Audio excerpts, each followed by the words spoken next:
Good morning, everybody. Good morning, Professor Patnaik, Professor Deva, Dr. Nair, and many others. Professor Yashawanta, our star speaker of today. I welcome all of you on behalf of the Central Institute of Indian Languages.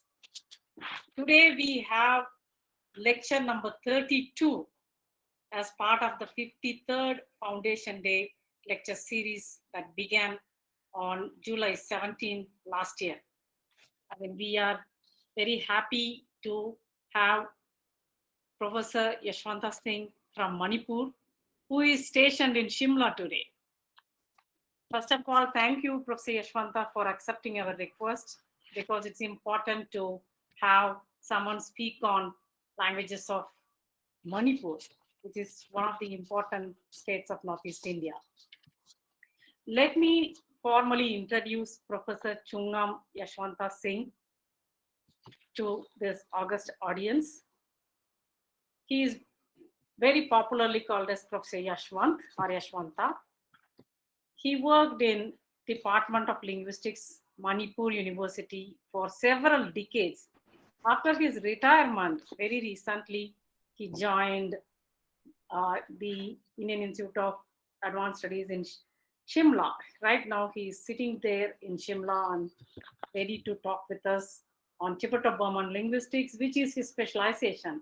Today's talk is titled as Tibeto-Burman languages, basically those with a special reference from Manipur.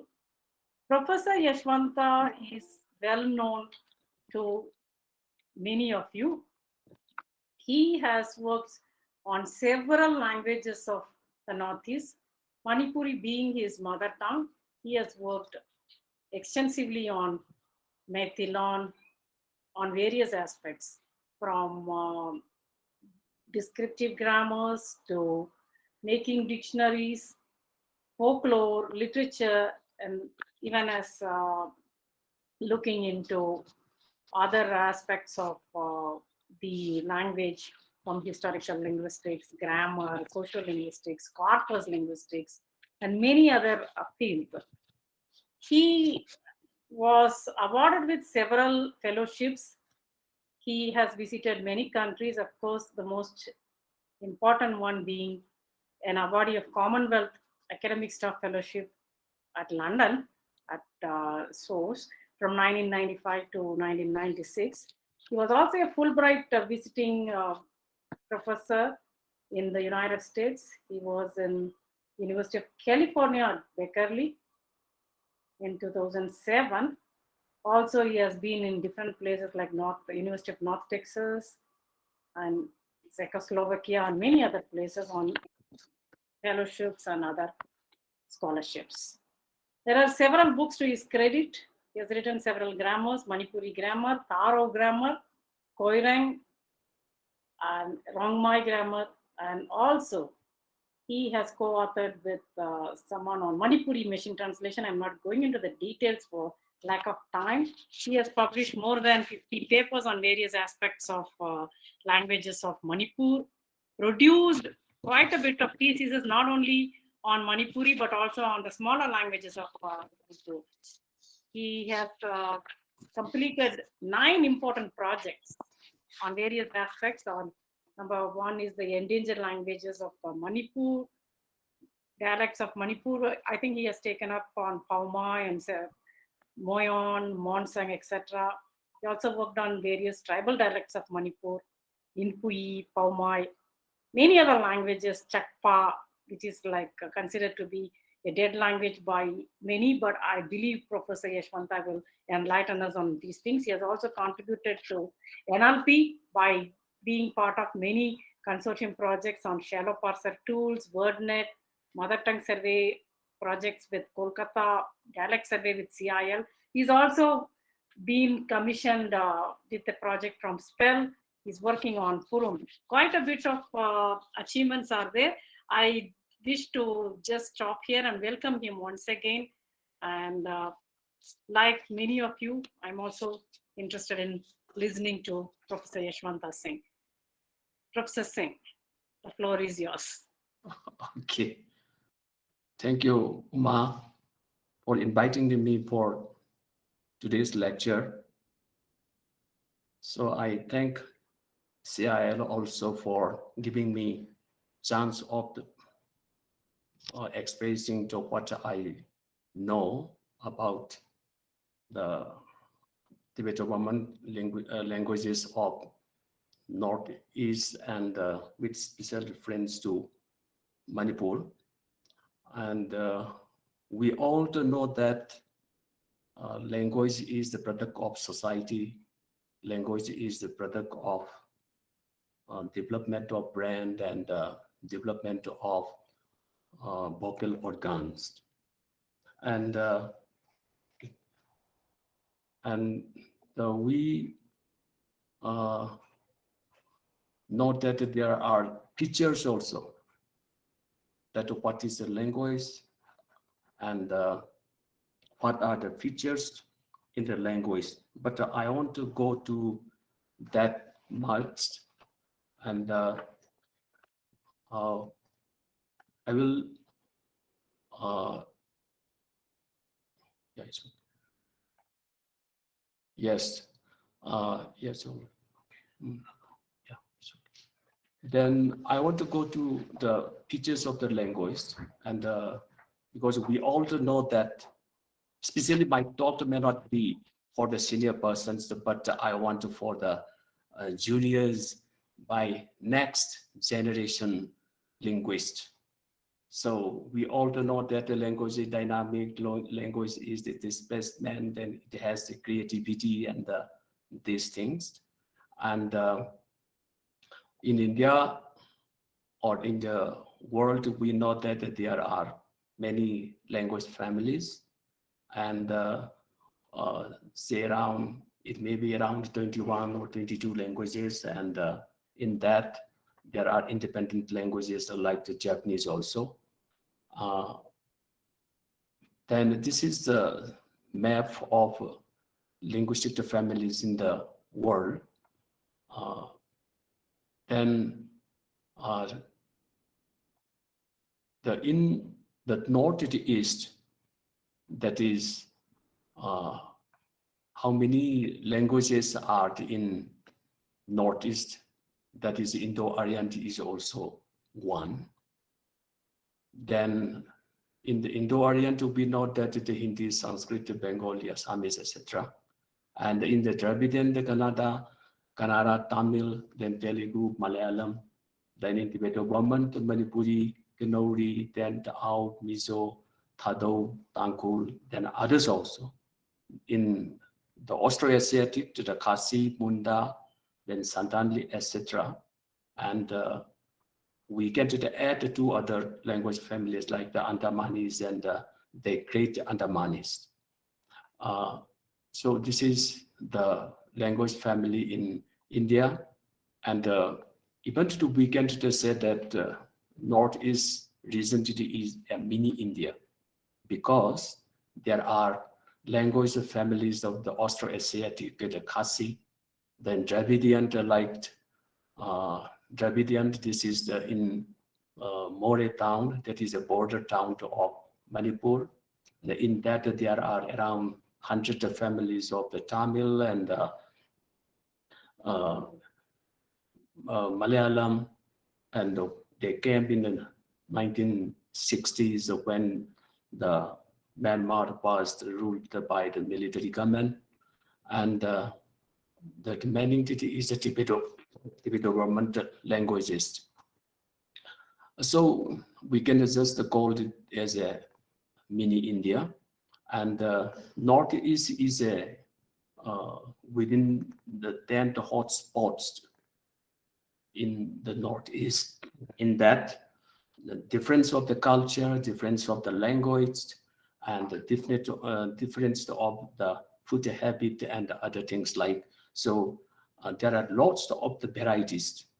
So then it is included in the most 10 hotspots of world. Uh, then we get to see in the languages in Assam how many linguists, but not included the Assamese. That's the Garo, Dimasa, then Zemi, Regma, Sema, Nokte, Singpo, Bodo, Rabat, Lalung, like this. And in Arunachal also, there are more than 23 languages. In that, Adi, Apatani, Bangni, Aka, Diori, Miri, Karbi, Kamba, then Kamti, Bugun, Tilishu, Memba, then many languages. And in Meghalaya, that is the Dimasa, Boro, Kok, then Khasi is not, this is in the Austroasiatic, this is not in the Tibeto-Burman, and Garo, that is.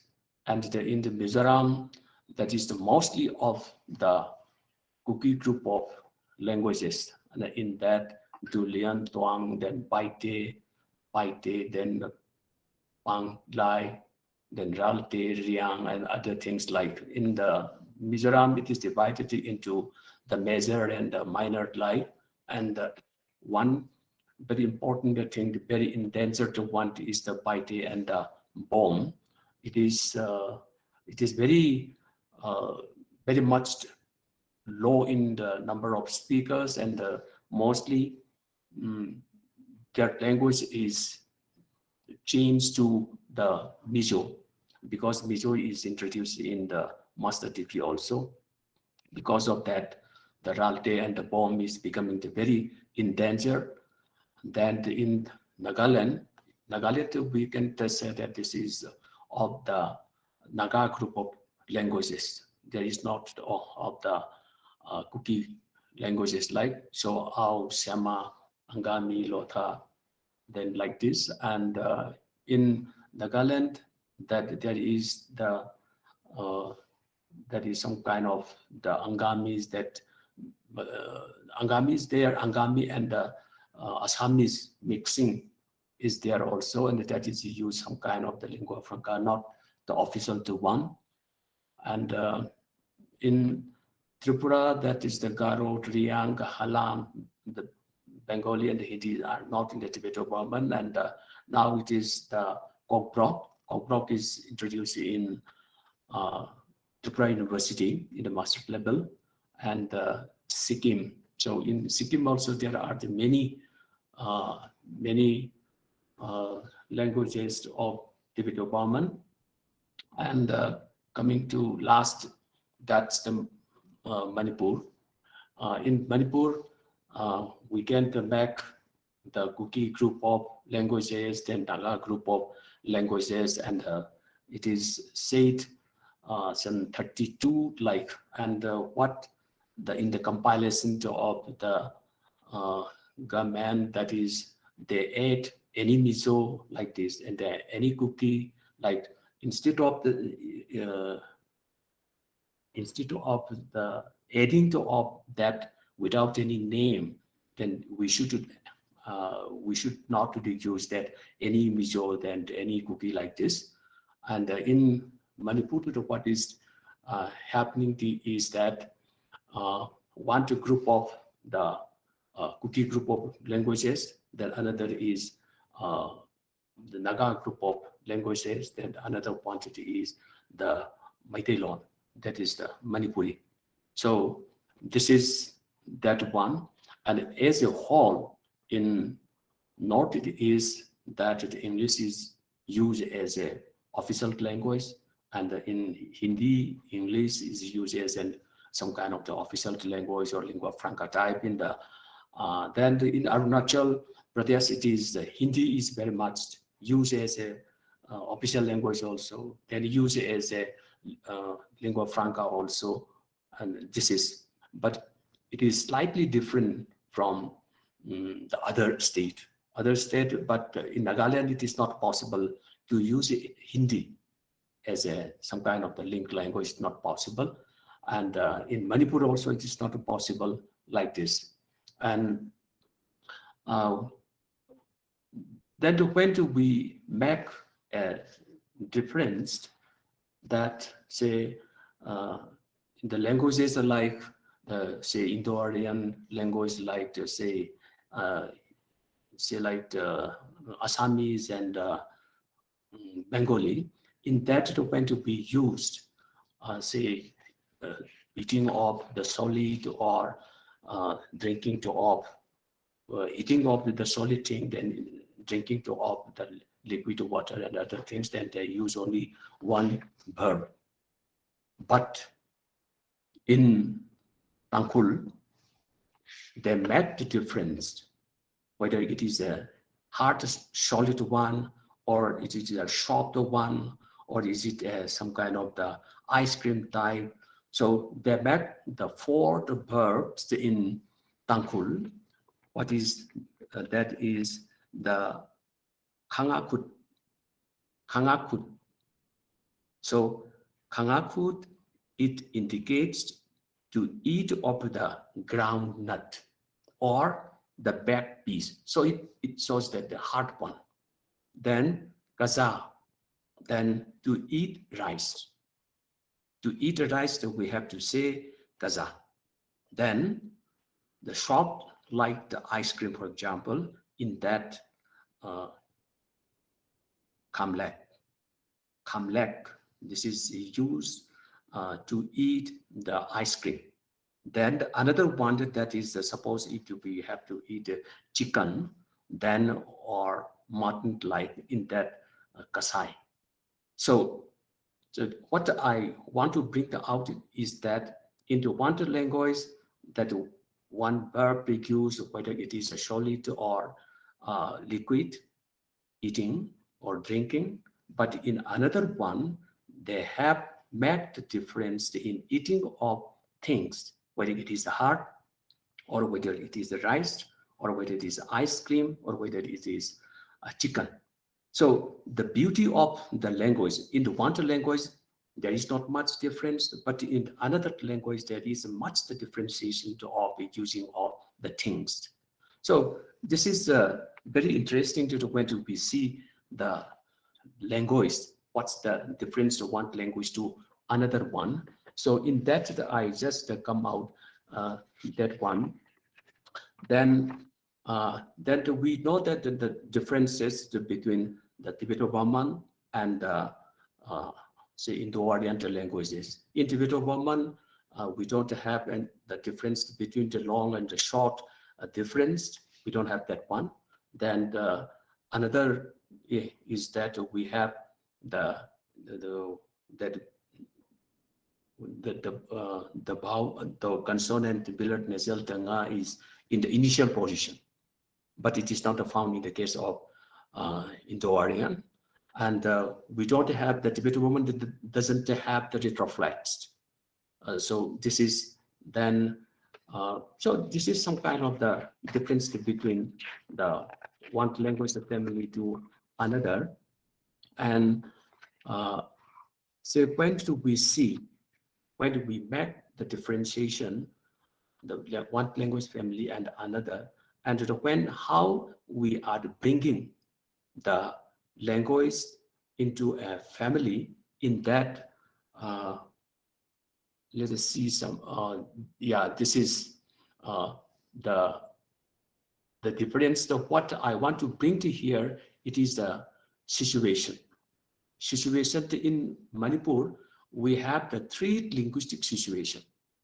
The quantity is the Churchanpur linguistic situation. Then another quantity is the Ukrul linguistic situation. Then another quantity will be, what is not coming? The another quantity is the More. In the Churchanpur district, this is that there are say more than 11 to 12 groups of the cookie groups of the languages are there. And in that, we can speak. I can speak the Thado, then another friend can speak Kom, then another speak the Paite, like this. Then in that also, when we are making the communication, then we will speak our own language. Then in that, we will just say that we speak our own language, whether Paite, Thado, Zo, Simte, Ralte, like this. But the opposite one, that is of the Ukru. In Ukru district, that is this linguistic situation is very much different in the sense that uh, each village has their own dialect, and that dialect cannot be used in the communication with another one. Say, Lambui cannot speak with the Joiter cannot speak with the Tuinam, or Tuinam cannot speak with the Somdal, or the any of the like the Hunfung, for example, or so in the district of Kul district, there are more than 200 villages.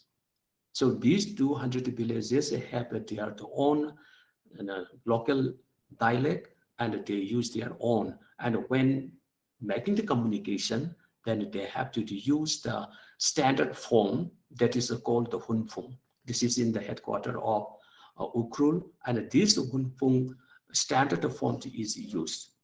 And why this is taken the standard form?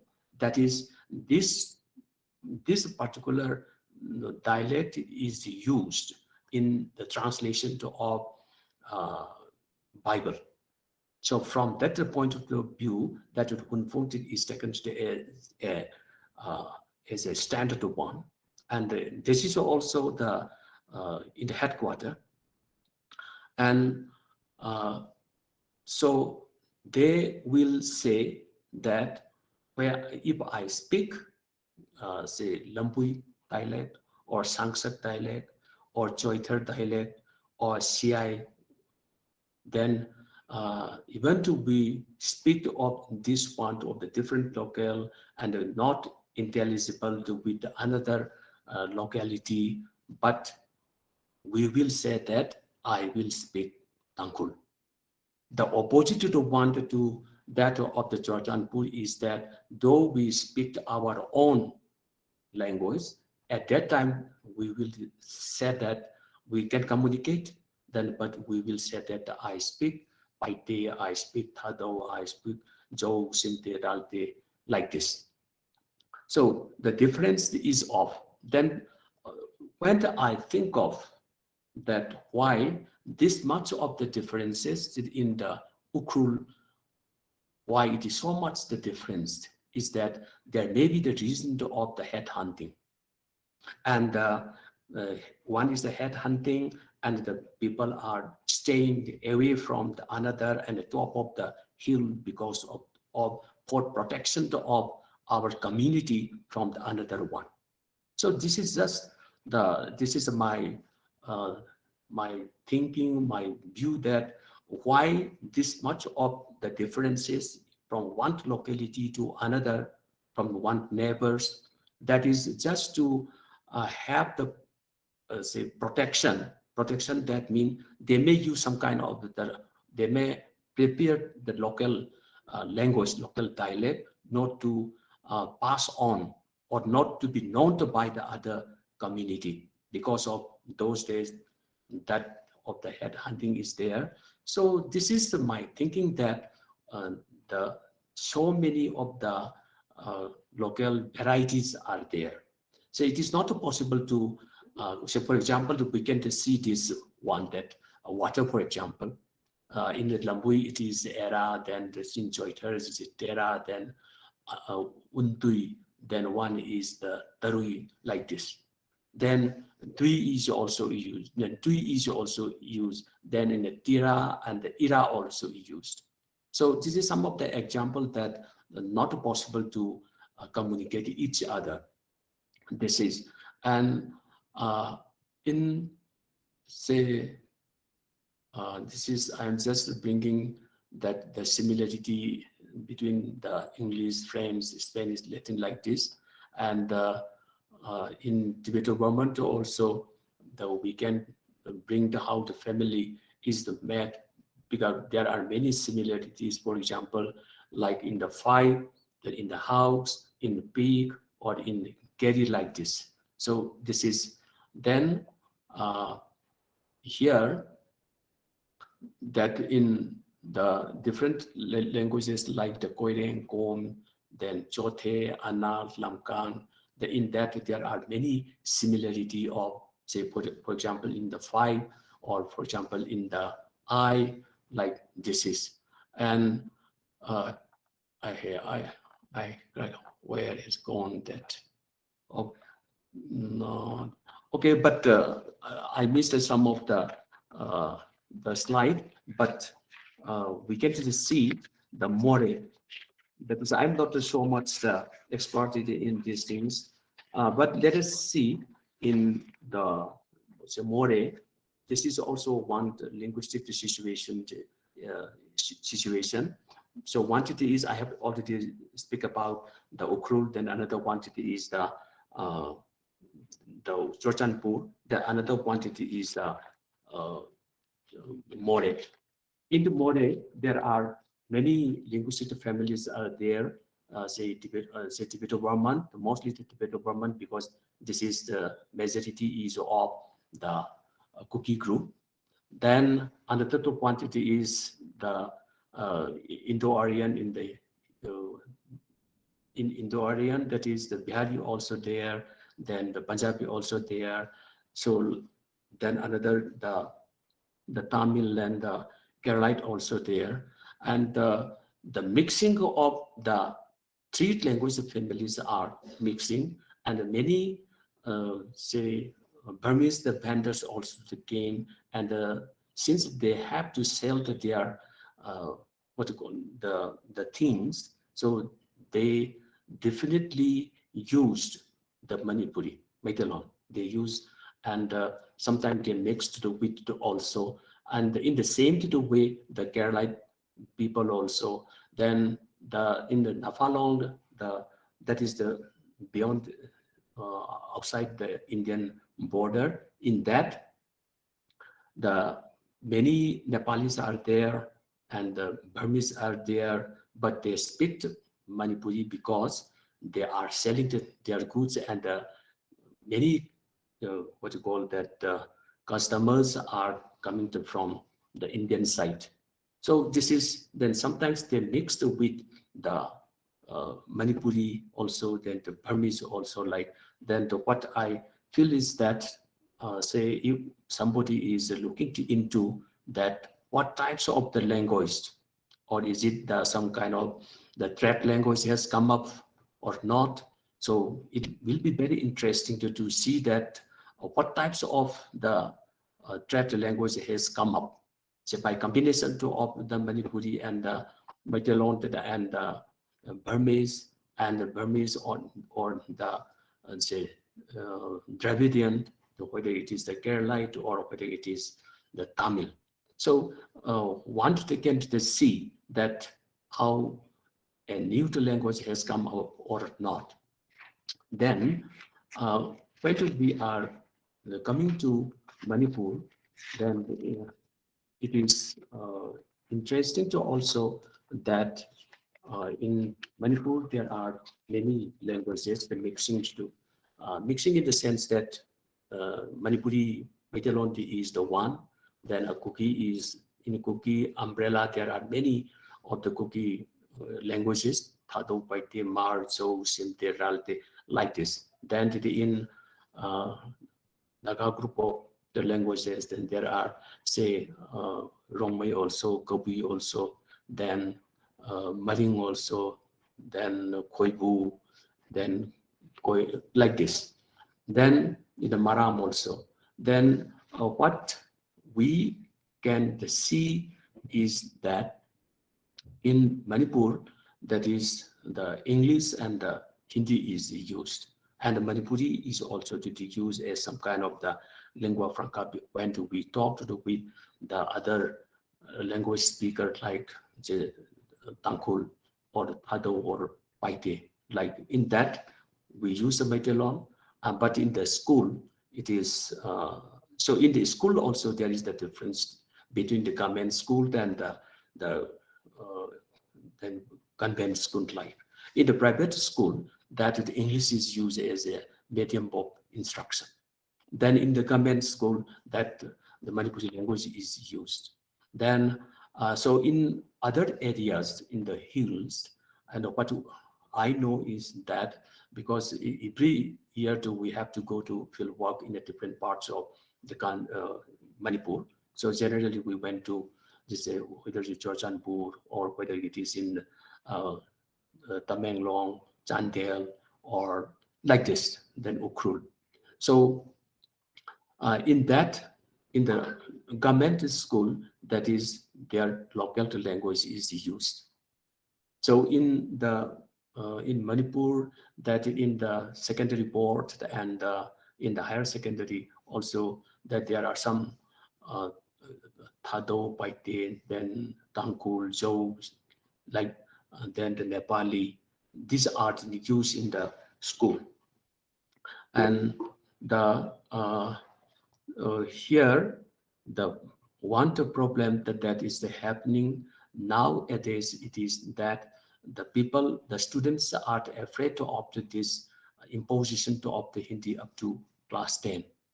And regarding this one, what I, as a linguist, or what I want to convey to other people is that responsible person should not try to speak or to say or to impose the language that my language should be taught by you like this. We should not do that thing. Say the now the many student organizations are afraid of this imposition of the Hindi up to class 10. Up to class 8 is okay.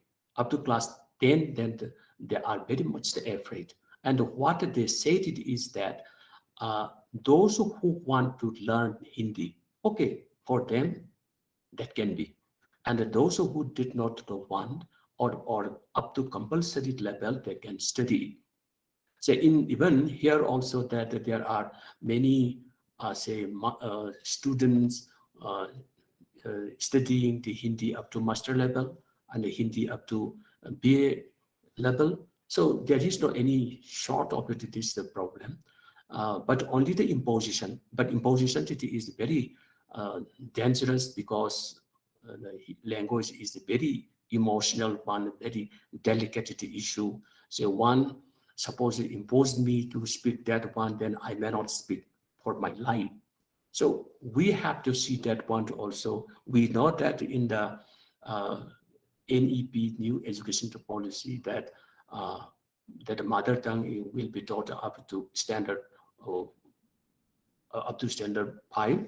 It is all right. It's a very good way that we can establish, or that one student or one child can make his the foundation knowledge of the foundation that can be established from that prompted his the mother tongue.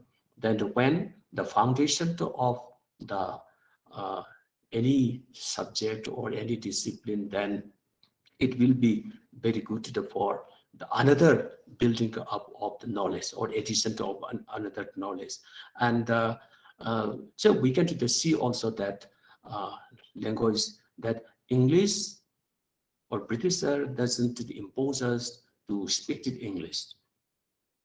We automatically learn English because of my prospect. If I know English, then if I know Hindi, then I have many prospect. So in that line, one can do that.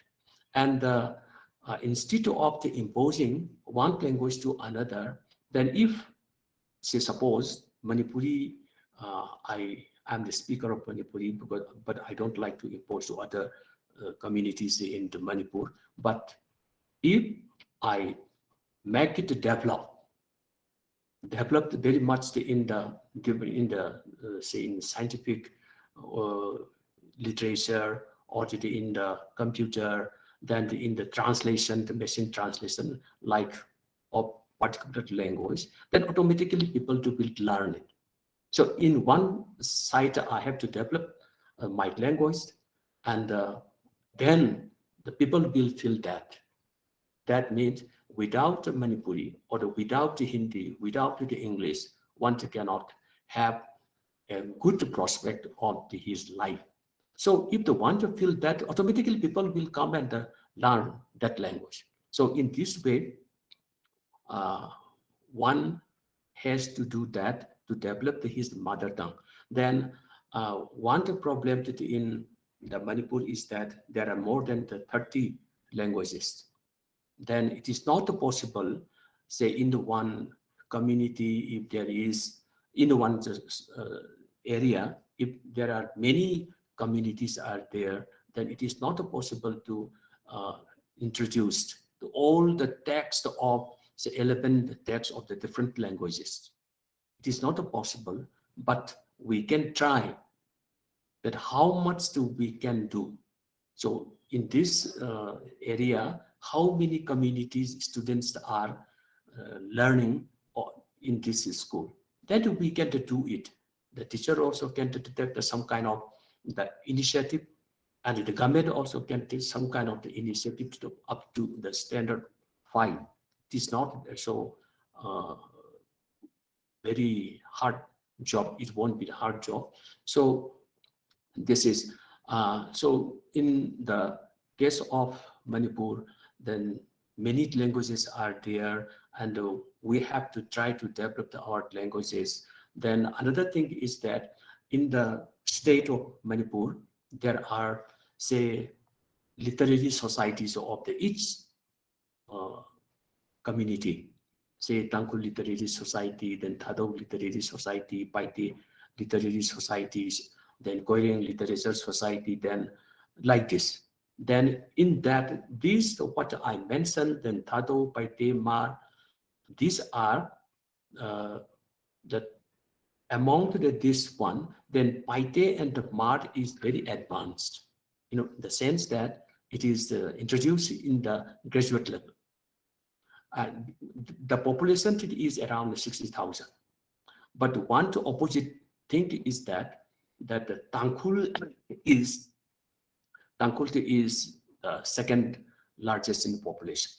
Then the Thadou is the greatest one in one sense.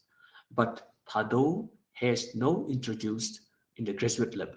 But very recently, they tried to introduce in the graduate level. Uh, but Paite and the Mar, it is already introduced in the graduate level, and the Tangkul is not introduced yet. But recently, say it may be around 2021 or 2022, then they are trying to introduce in the graduate level. But Mar and the Paite is more than 10 years, I have to say. So this, the population wise, one is very big, the Thado and the Tangkul, and in another one, the population is very less, it may be 70 or 80 of it is Paite and the Mar, but their introduction of in the graduate level, it is there. And uh, but the books are also in Paite and the Mar, there are many books are there, but in Tangkul, it is not. And what I was very much associated with the travel, what's TRI, Travel Research Institute, but many workshops that they have done, and I also requested them to bring out some kind of the history in Tangkul or the history in Thado Paite or the creative writings in different languages. And I appeal always time to the literary society to bring out. But the other literary society, they are very much concentrated on the translation of the Bible. But this is not possible to introduce in the curriculum. Uh, at least they should come out from some kind of the poetry or some kind of the drama or some kind of that what they have found in the folk tales, folklore life, but it is not yet coming. This is in the Manipur, that these languages are not much developed, and say Manipuri is slightly different. Then in Manipur, that there are many languages which are very much of the endangered. So for example, Burum. Then another one is Tarao. So these the two languages are below 600. And the Burumi is, they have a belief. I don't know whether this is not the scientific, but they have the belief that their population, they cannot be increased more. Their belief is that the king of Manipur has cursed them not to increase more. This is also they say when we are uh, in Purum. Then very recently, it may be around 5 years back or 4 years back at that time, their uh, chief and with some people that came to the king in Manipur, Imphal, then they wanted to, what you call that, the curse should be, what you call, hmm, over or so. So this type of the thing to also they have to believe, and Tarao is also very small, and one the problem that now what we are having is that the what you call that the Manipuri so linguistics or Manipuri linguist or the linguistic department of uh, Manipur University.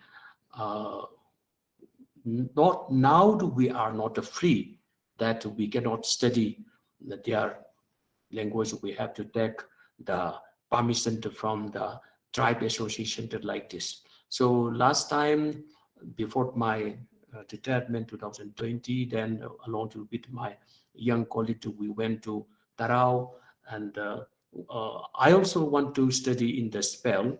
Tarao wanted to, because only my study of the descriptive grammar of the Tarao of my publication, that's not enough.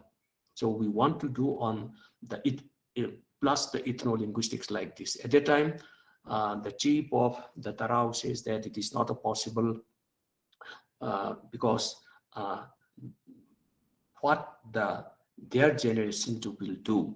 So they wanted to keep for their people like this. Then we tried it very much. Then how to convince them then like this.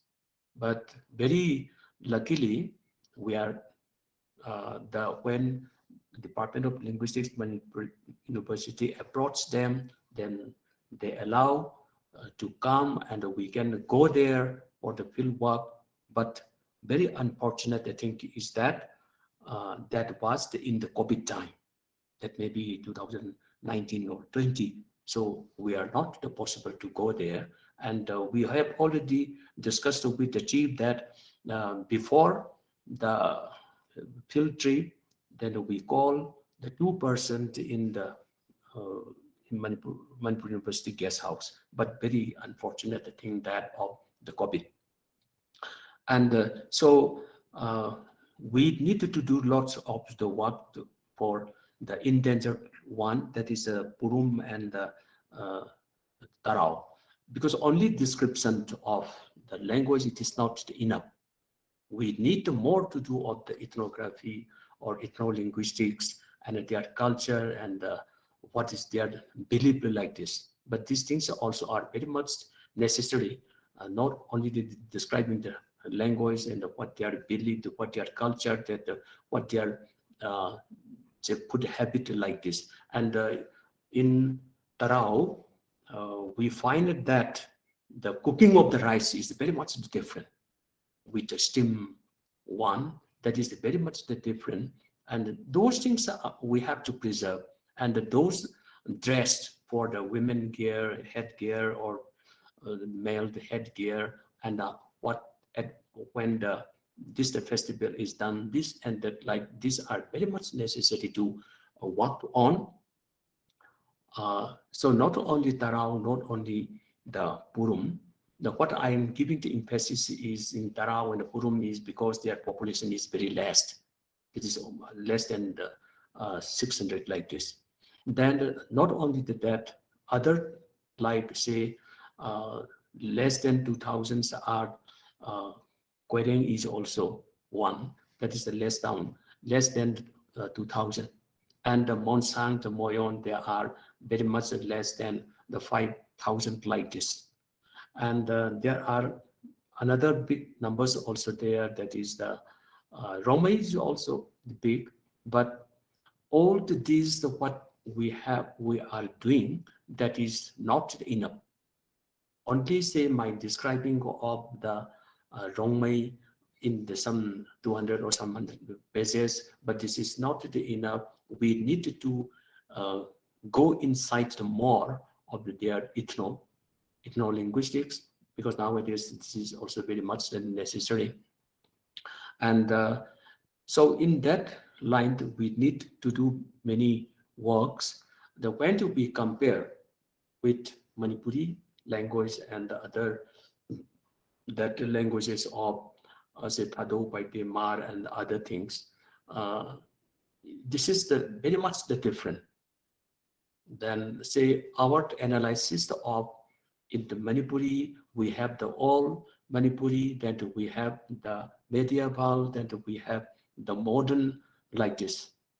Even in the in the old also there are many books or puya, what we know that was written in Mitay Maya. So this is so when I'm mentioning it here, Mitay Maya, that before the coming of the Hinduism, the religion, then those script which is written before the Hinduism is in Mitay Maya. That is. Then after coming of the Hinduism, that was changed to Bangla and Assamese. So like this.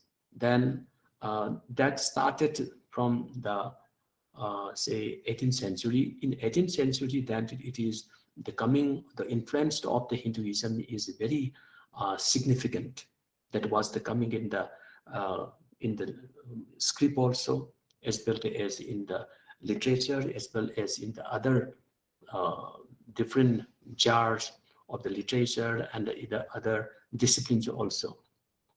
Then say regarding the Mitay Maya, that say we can see the Mitay Maya, this is whether it is related to others or not. And even the Brahmi, suppose the Brahmi is also related with the South North Semitic, and this is related to do with the uh, related to with the Harappa and the Mohenjo-daro and the Harappa. So this is related to with the Egyptian. So from the Egyptian that started in the 3500 to the BC, and from there it comes to the Mohenjo-daro and the Harappa. Then uh, where do we see the books of Hans Jensen, then David uh, Dillinger, then Florian Goldman, then G.R. Hunter, then George Buller, like this. When do we see that how from the Egyptian hieroglyphic is related to Mohenjo-daro, then from the Mohenjo-daro, how the Brahmi is coming, and how from the Brahmi, that how the Metic Maya and other languages, other scripts of the Southeast Asia, how it is related. These are very interesting to the when to one go on study. Uh, say uh, in the Southeast Asia, there are more than 200 scripts, and these scripts are coming out from Brahmi, Devanagari, and other things. So India and other Southeast Asia, these are coming out from Brahmi. Uh, this is I know from the when I read that different scripts, that means the literature, that is what I have mentioned, that the Hans Jensen, that is the sign, symbol, and the script, then David Dedinger's the alphabet, then the Florian Goldsman, then writing system, then J.R. Hunter, that the script of Harappa and Mohenjo-daro, and its connection to do with the other scripts. Then George Bullard, that paleography, like this. So this is very interesting to do also that the Southeast Asia scripts, these are all related to with the Brahmi. So these things that in the Southeast Asia, there are how many language family that is, one is the Indo-Aryan is there, then the Austronesian is there, then Tibeto-Burman is there. So these scripts are related to with the Brahmi, and the Mite-Mayak has some features of that. Now what we have the Mite-Mayak is the 27. It is the combination of vowel and vowel and the consonant. But in the Devanagari, it is separate. One the vowel said, then another is consonant said like this.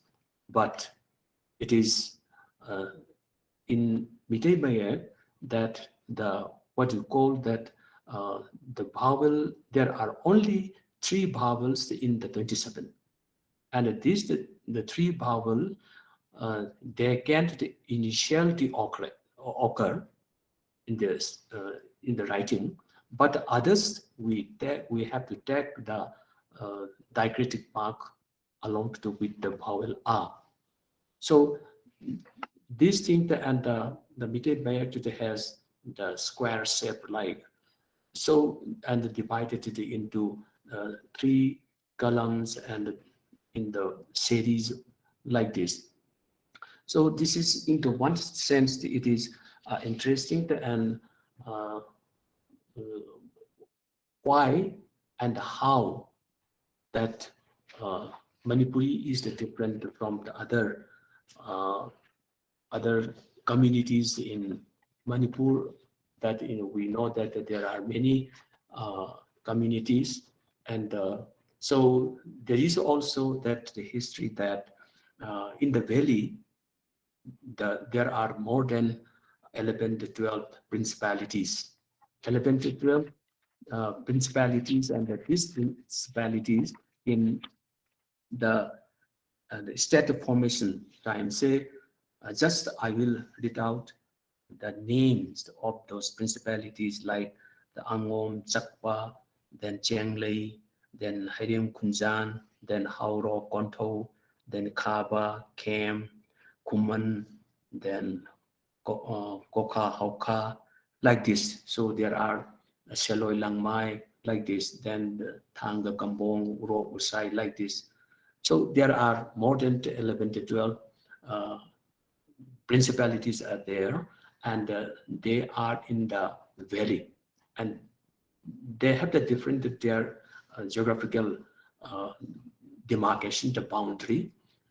But starting from the 33 AD to the 14th century, 14th century, this is the time for the state formation.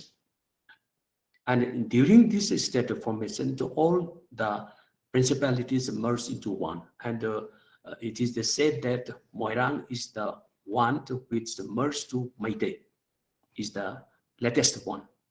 And how do we know that these principalities are there is that we have a literary phrase that is the semantic reduplication.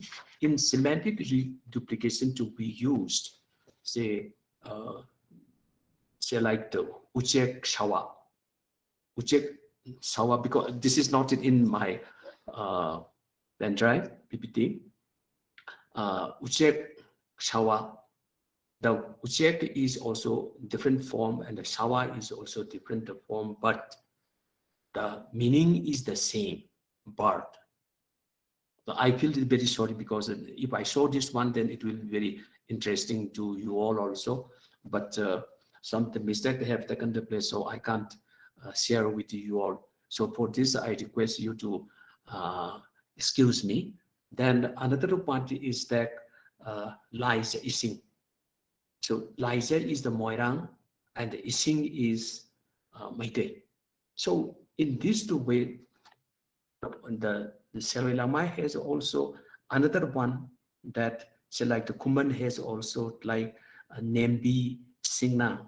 Singna is Maite and the Nembi is Kuman.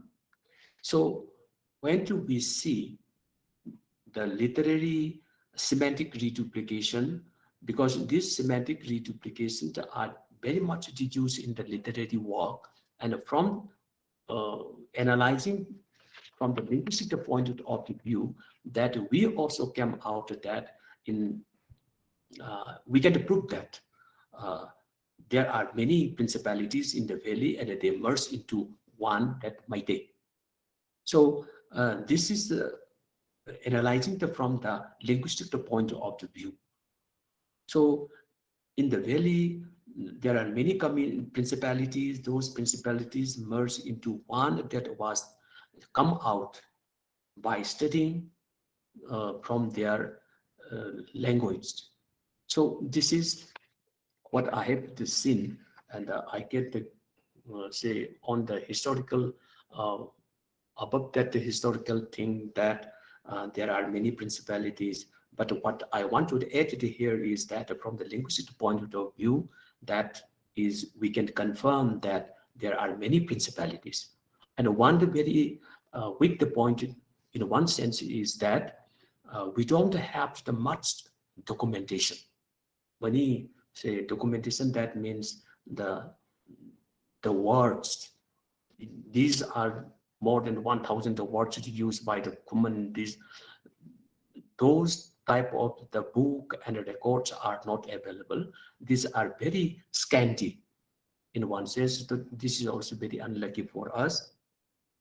And from this the point of the view that so when do we compare the Meitei with the other uh, brothers like the Thado Paite Mar, then in literature section they are very much behind, and Meitei, that Manipuri what we understand it is very advanced because we have many books of the all Manipuri books, and not only in the literature, in the cosmology also, then the genealogy also, then priest. Then another thing is that the medicine, like the what are the plants they use for the medicine like this.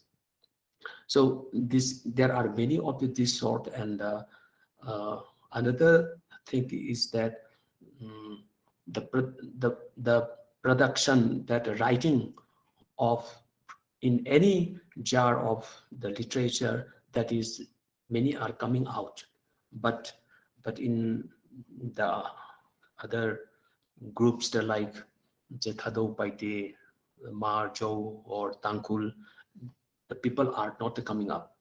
But there are many, say, educated people in the Tankul also, educated people today in Thado, educated people today in Tamar. But the thing is that it is not coming out. This is also very uh, unfortunate on the side of the development of literature of the communities of different communities.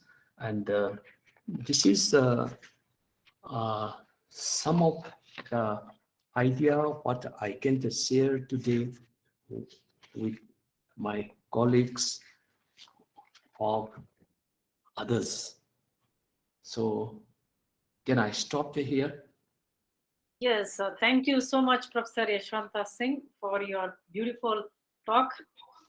Professor Singh provided us an interesting overview of the languages of Manipur. Of course, he started with Tibeto-Burman languages of the Northeast India, and he just focused on the linguistic situation of Manipur, especially three regions, Churachandpur, Ukrul, and More. He touched upon various aspects from the way the language is used, some phonological correspondences, morphological and syntactic issues, and moved on to tell us about the status of documentation, what kind of scripts were used, what is the situation of teaching languages in Manipur, and especially how the other languages are placed in comparison with Maithilon, which is one of the scheduled languages of the country. I'm sure many of you have questions, and the talk is now open for discussion. Now, I also, may I ask? Yeah, yes, Professor Sachdeva. Yashwanta, one moment, sorry. Can you hear Can me? you, Yashwant, can you hear one me? moment, can you please stop presentation? Professor Yashwanta, you may stop presenting so that people can see you. You can see him otherwise also. Okay, yes, Professor Sachdeva. No, I was just saying, Yashwant raised Yes. so many issues. Yashwant, you have touched upon so many issues that, one can easily get confused that what are we really getting at and all that. But I know that as a listener, I'm very happy that you have opened out and, sort of given us a feel of what it means to be in Manipur, being confronted with so many this thing. There's a history of things. And you also brought right from the spoken languages, you also touched upon the issue of script and the relationship between the different languages across. So I can see your areas of interest are very varied and you want to comprehend the social linguistic reality in which you live, and you want to also do something about the language development activities and help out the different communities. So I appreciate your commitment to the ideas that you're pursuing. At the same time, for somebody who wants to gain from this, we need clarity and structuring and proper things. So in fact, I was telling my plea with CIL and with UMA and all that is, we need a profile of each and every state of this country. So for that, if you want to indulge in language planning, I've always made a point that, CIL should be the repository where we must have. So suppose you want to take a Manipur, and, Yashwant Singh is the Department of Linguistics is one of the oldest. In fact, before Nehu began as a department, and, Manipur has been there for a long, long time. I remember Dr. Sri Krishna used to be working there. Dr. DNS Bhatt also was at one time in Manipur University. And, they have undergone very difficult phases of their growth and come out and all that. But they have been there for a long time and they have produced students. And I remember some of your students were involved in the Tangkhul linguistic survey, which we picked up on held. Apino was there, and she was a very good student. I think she's still somewhere working. There was another girl with her, because they worked on. We started this idea of doing dialect survey of Tangkhul, and now I'm again more than convinced that that is the right thing. If you want to study languages, you must go into the villages and take a village as a unit of analysis. You see, and approach and come up with the varieties spoken in each village, because I think the good old dialect geography is something which is very meaningful today, and Northeast is a place where we must reintroduce those thinking and work on all the linguistic variety. The few examples that you've given of the variation within Tangkhul, I mean, there could be a family of languages called Tangkhul. It's not a language out there, that is for sure. It's a large family of languages, which, sub-family of languages in Tangkhul. So we need to pursue the description, documentation of all those languages. And you're rightly aware that, when it comes down to development issues, choice for schooling and all that, the idea of a standard language and which one to prefer and all that, those issues need to be done with consultation with the community and all those.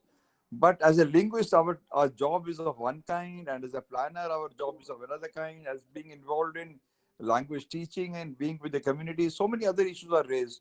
So I feel that, anybody who's going to do a linguistic profile of just Manipur state, they must listen to your discourse again and then get in touch with the different communities in those three different places, including the entire Tangkhul area, the More area, and all that. And we must come up with graphic down to ground. Uma, I want to suggest one thing to you. Can I suggest something openly to in front of all the people?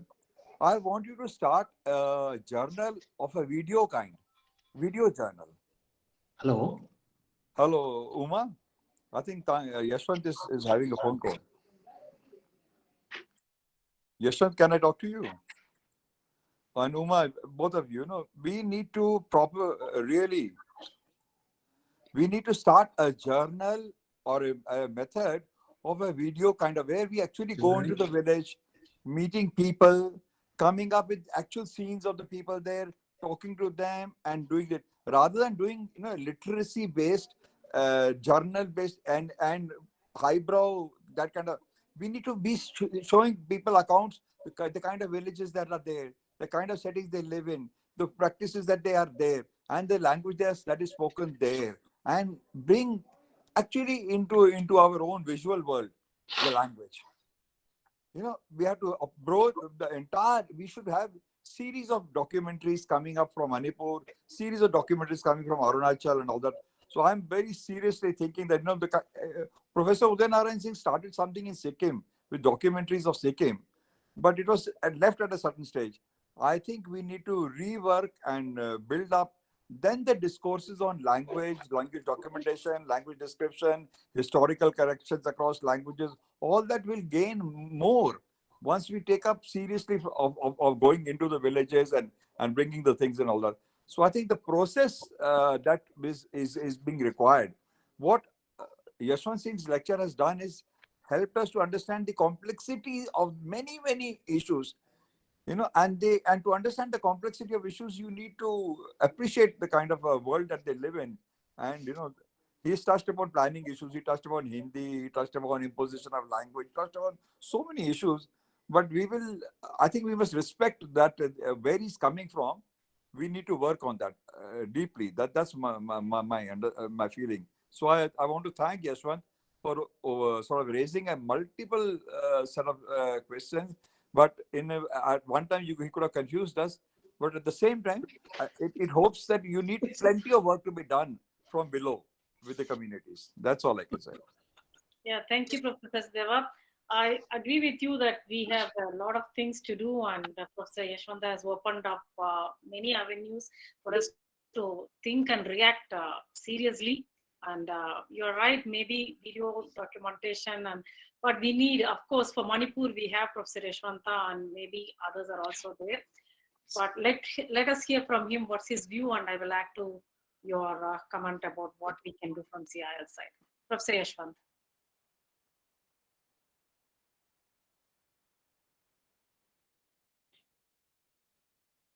Hello, Ma, what do you Yeah, ask? please, you can react to Professor Deva's comments. I feel very sorry because your clear mind and about linguistics, I make you confused because I bring out many issues like.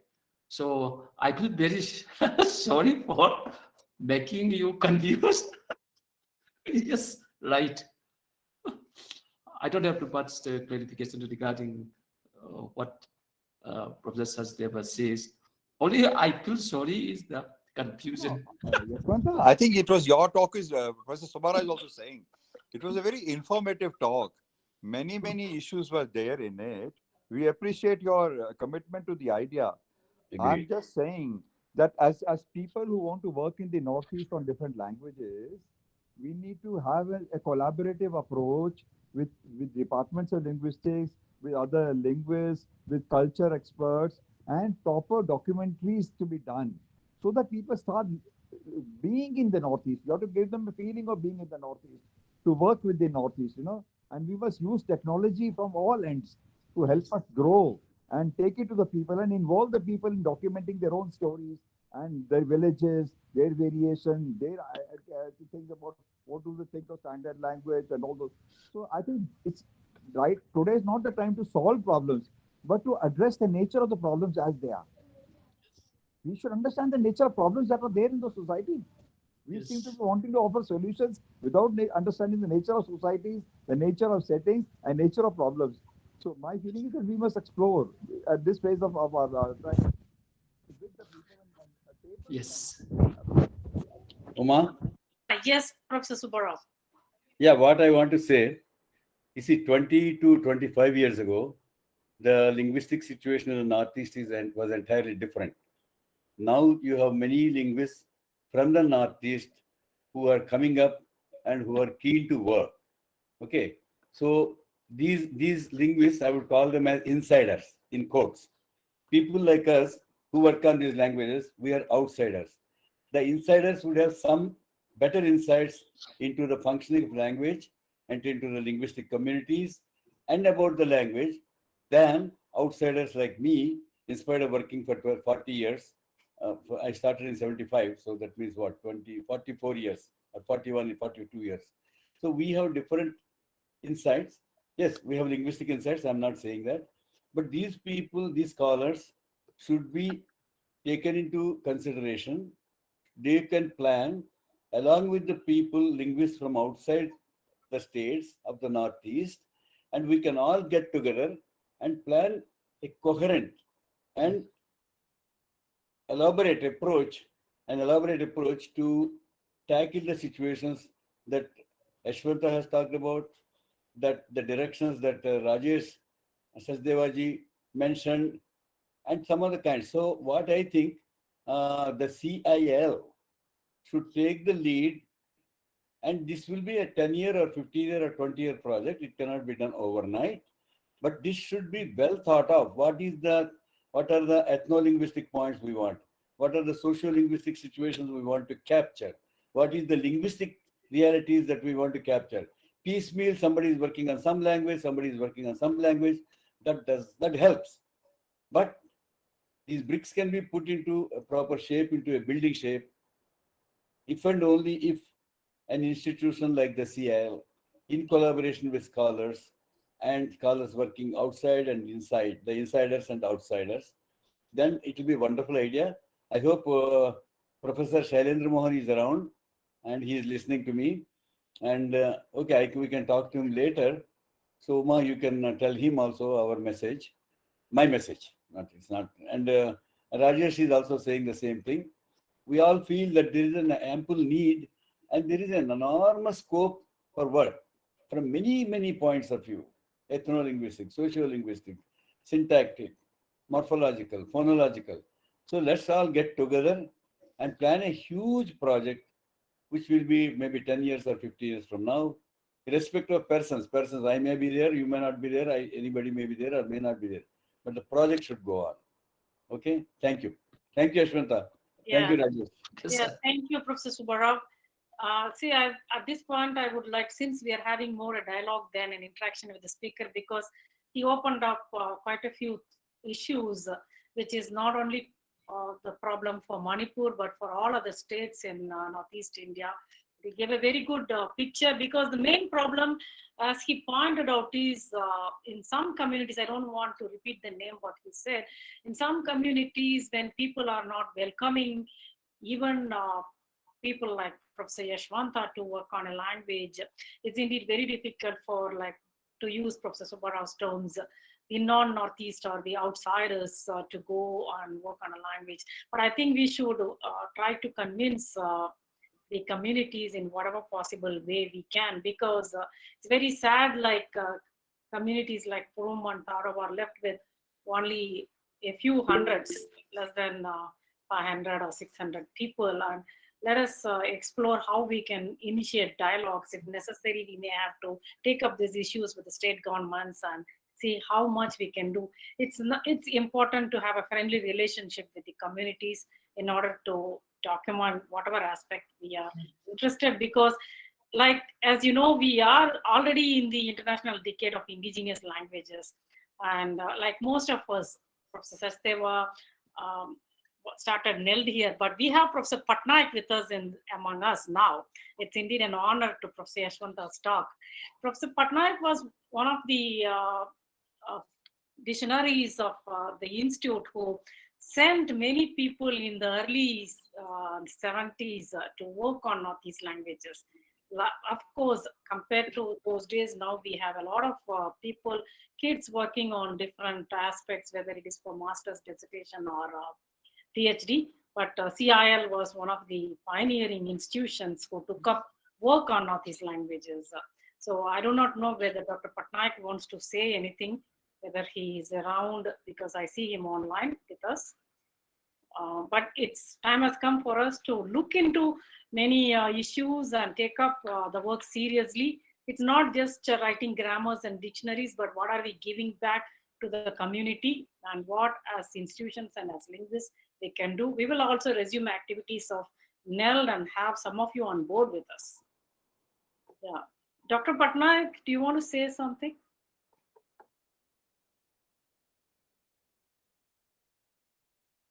I don't know whether, anyway, Brojan has a, Brojan or Bijan, somebody had a question. Yeah, Bijan. Yeah, Bijan can talk, yeah. yeah. Thank you, ma'am, for this time. Thank you, Professor Yashawanta sir, for such an informative and resourceful presentation. I have a very quick and very simple query for sir. Classification of Manipur into three situations, that is Ukhrul, More, and the Chuchanpur. I just want to know, sir, what is the criteria, or is it for the convenience of the study that you have classified in such a way, or what about the rest of the areas in Manipur, sir? Oh, that my classification is done on the basis of my field work. Then when I talked with the people, say the Ukhrul, then the Chuachanpur, and the More. This is what I found. The different situations is on the basis of my study of more than 2-3 decades. Like the situations are very much different. The Ukhrul is another one, the Chuachanpur is another one, and the More is another one. This is Okay. In that basis, sir, we can have more classification like this part, Mau Maram side also, sir, if we happen to study in this area also. Mau Maram, I don't think that much of the difference like Ukhrul. It is not that, because in the Mau, then Maram is another one, the Mau is another one, because they have their own demarcation. And Mau is also a different language, and the Maram is also a different language. But within the Tangkhul itself, Okay, sir. that is the difference between one locality with another locality is. That is. Okay, sir. I got your point. Thank you, sir.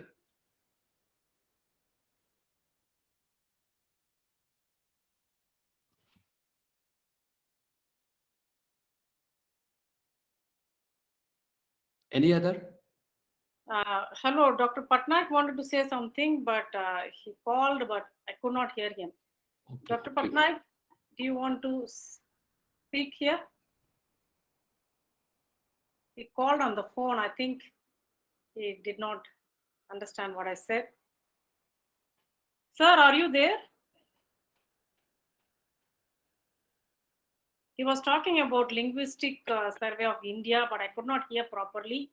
Anyway, so we will ask him again, because if he speaks, yes, fine. Otherwise, I would like you to throw some additional light on unwritten languages of Manipur. Do you have any idea, like how many languages are unwritten? Languages with no script. What are you speaking? Can you tell us something about unwritten languages of Manipur? Unwritten languages. There are, say, except Manipuri, then others are the old. They use the Romance script, and in that, there are some at least one. Say like Koireng has say daily newspaper that was in 1984 or 86. Like after that the newspaper cannot really exist. And in Tarao also, then in Moyon and Monsang, they have the very limited books. In Purum, there is, I think there is one. And another quantity is in, so I forget the one. in Senapati side. In that, so I forget the name of that language. That it has only one book. That is, I forget. Sorry, but there are many languages which have, which doesn't have, say, some 2-3 books like. But I can't remember one that is. Sorry, I can't remember one name of the language which doesn't have, which have the only one. But sorry, I can't. No problem. Yeah, thank you. So, Francis, yes.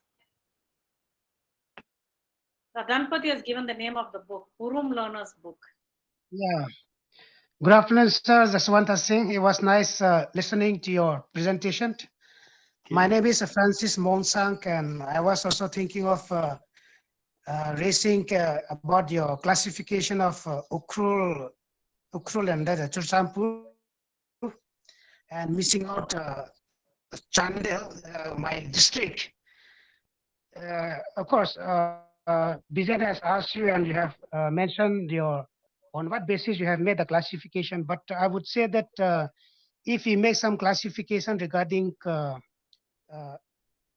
studies base, I think Chandel is also one of the important place to be mentioned in the classification, because I think in Chandel 6-7 languages are spoken, and which have not find a place in the, which has find very little space in the linguistic study of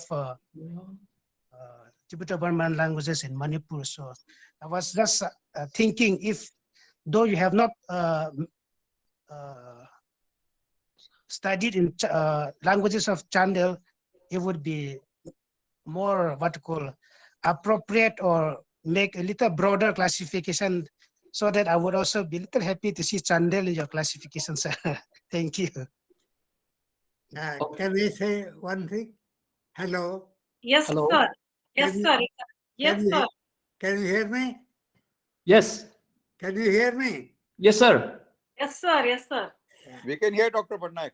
You see, there is a People's Linguistic Survey of India, which tried to go beyond counting numbers and reach the communities.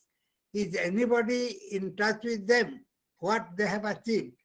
They had collected folk tales, they had collected question answers with communities. Is there any information about that? That is number one. Number two is that we are busy counting numbers, number of speakers, number of languages.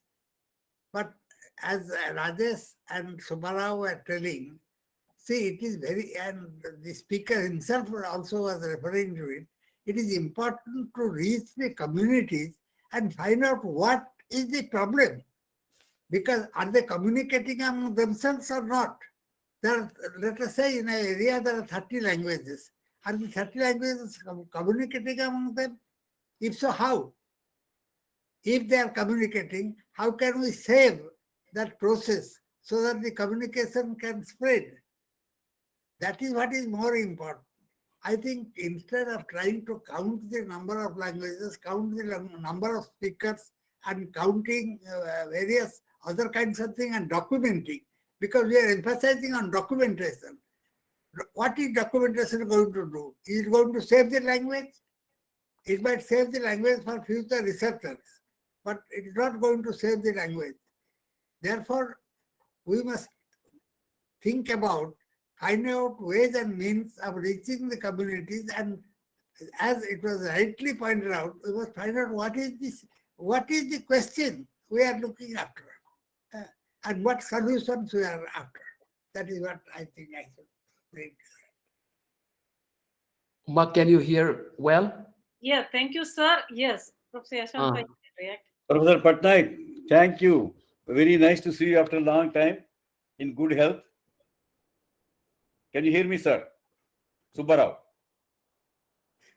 I said very happy to see you, elated after a long time in Yeah. good health and in the good communicative power. Thank you. Like, Yes, Uma, yes, please. Please, if you have anything to add to Dr. Patnaik's comments. yes, so what's that? One is the classification, the another is the speaker's documentation, is it? He's only worried about, we are more worried about number of speakers, number of languages and other things. But when we are documenting languages, it may be useful for linguists or other scientific community afterwards. How about the community? It's important to reach the community, find out their problems, identify the problems. And what is your reaction to this? What do you want to add to it? Of course, we all agree with Professor Patnaik. That is very important that we reach the community. Yes. Being an insider and a linguist yourself, how would you take it? You already shared your experience of interacting with the Taro community. Yeah. I mean, it's not good to talk about certain things and sensitive issues in public, but without taking the name of any community, what is your idea? Like, how can we convince communities that are not open for work with linguists and others? Any ideas that come to your mind? Yeah. So I will combine with one speaker coming from the Monsang and how the classification is done, and in Chandel, that the main language like is the Monsang, the Moyon, and the Tarao, and the Monsang and the Lamkang also, but the Lamkang was done by Hari Mohan Singh in his PhD, and that was also still going on with Shobana Chelia. Then that is Lamkang. Then another one is the Monsang. The Monsang is going on by I forget it from that that professor from Oregon or Michigan. I forget. He comes. Professor Oregon. Greg. Scott Delancey. You are Okay. talking about Scott Delancey? Oh yes, Scott Delancey is still now And, he is going on study on the Monsang, and one the Monsang lady is also with Shobana Chelia in UNT. So they are very much trying to work on. Mostly that will be some kind of the in detail type. Yashwanta, sorry to interrupt you. Yes, Francis Monsang has just completed his thesis from IIT Madras on agreement and negation in Monsang. So people would like to know, because Monsang is a language that has not been worked out at all. And we are also collaborating, Francis, me, and Mr. Bapui. We are doing some work together. So this work should be known to people, and people who are interested in Monsang about the syntax, morphology, and phonology, they can contact Francis Monsang or me. We can I can pass on their messages to Francis. Yeah. Francis, are you there? Scott Delancey Yes, is sir, I'm also here. Scott Delancey is also working in this Monsang, and the one to Monsang lady is also with the Shobana Chelia. So I think And that Linda is working on Monsang. Linda, am I right, Francis? I don't know. We can proceed. You can proceed. Yeah. Just I wanted to bring it to the notice of the public. That's a good information for me. And Monsang to Moyon, Lamkang, and the Tarao is the mostly in Chandel, and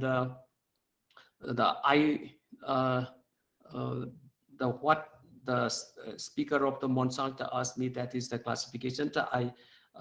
The classification that I did not do any classification. What I have given that Tangkul and Chorchanpur and the More, that is of the linguistic situation, and I don't have any of the additional classification of the Chandel district on the languages, and that classification to the what the Linguistic Survey of India done is the more than a century, but now it needs more additional classification to, yes, please. Yeah, I come in. Yeah, yes. Then the classification that is more than a century now, it is necessary to have a new classification, Linguistic Survey of India, and the speakers, that is also very much the different actual number of the speaker, that is very much what's called the different, that the problem that has happened in 2011, most probably 11 census, no, 2021 census. In that census, the increase of the population is the 300 times increased in Senapati district site. So this is in the, say, in the counting of number of the speaker, that is sometimes it is not actually to the real figure. So this is the what I want to bring out in the census of the Senapati site. That is which community. I'm sorry for that. That the counting of the number of speakers, it is also very much necessary. And what I feel in the Chandel district is Tarao is very much less.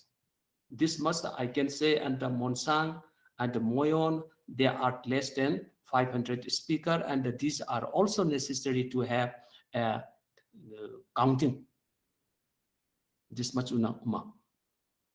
Thank you. So there was one question from Professor Patnaik. Is anybody in this group in touch with the People's Linguistic Survey of India?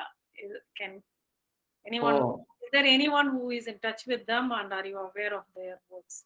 I mean, I also wrote regarding to Manipuri in this People's Linguistic Survey of India, but there was already published, the Manipur chapter was already published. That is, I wrote for Maitel Manipuri. Right. Thank you so much. Are there any other questions? Because this is an interesting conversation, but we also have to watch time. So if there are any other questions or closing remarks from anyone?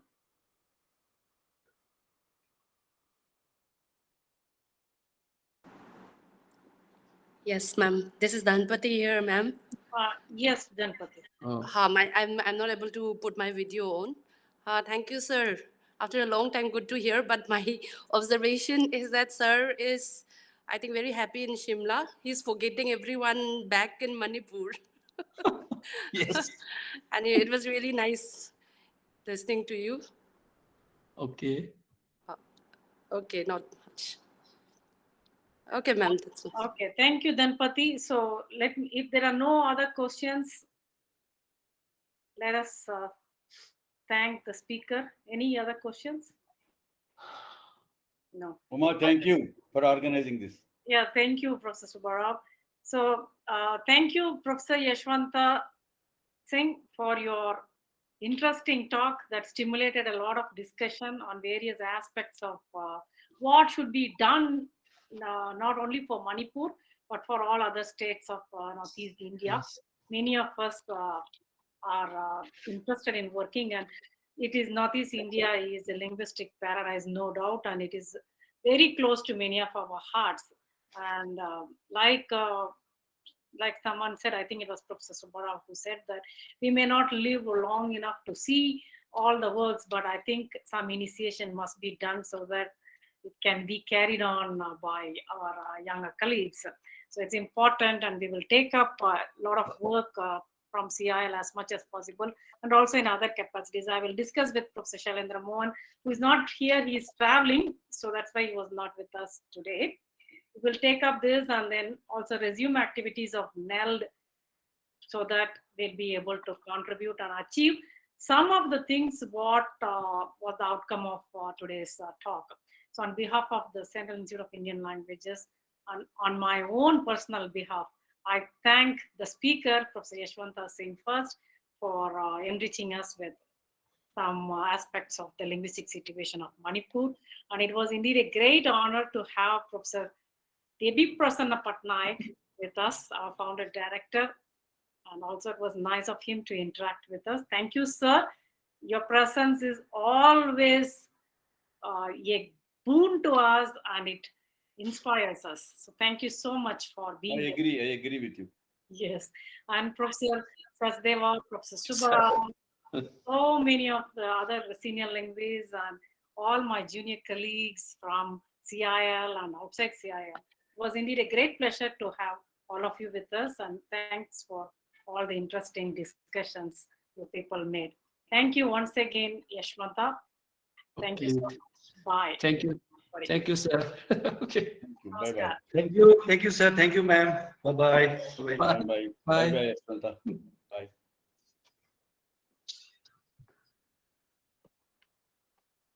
Yes, so it was nice. I stopped recording it because it was Professor Sir is with us. It was nice to listen to you, sir. So nice. I mean, we are very much happy. I stopped recording. If you want to chat with him, it's okay. People can chat. Okay. Okay. Thank you. Thank you. Yeah. So, Professor Patnaik, where are you located now?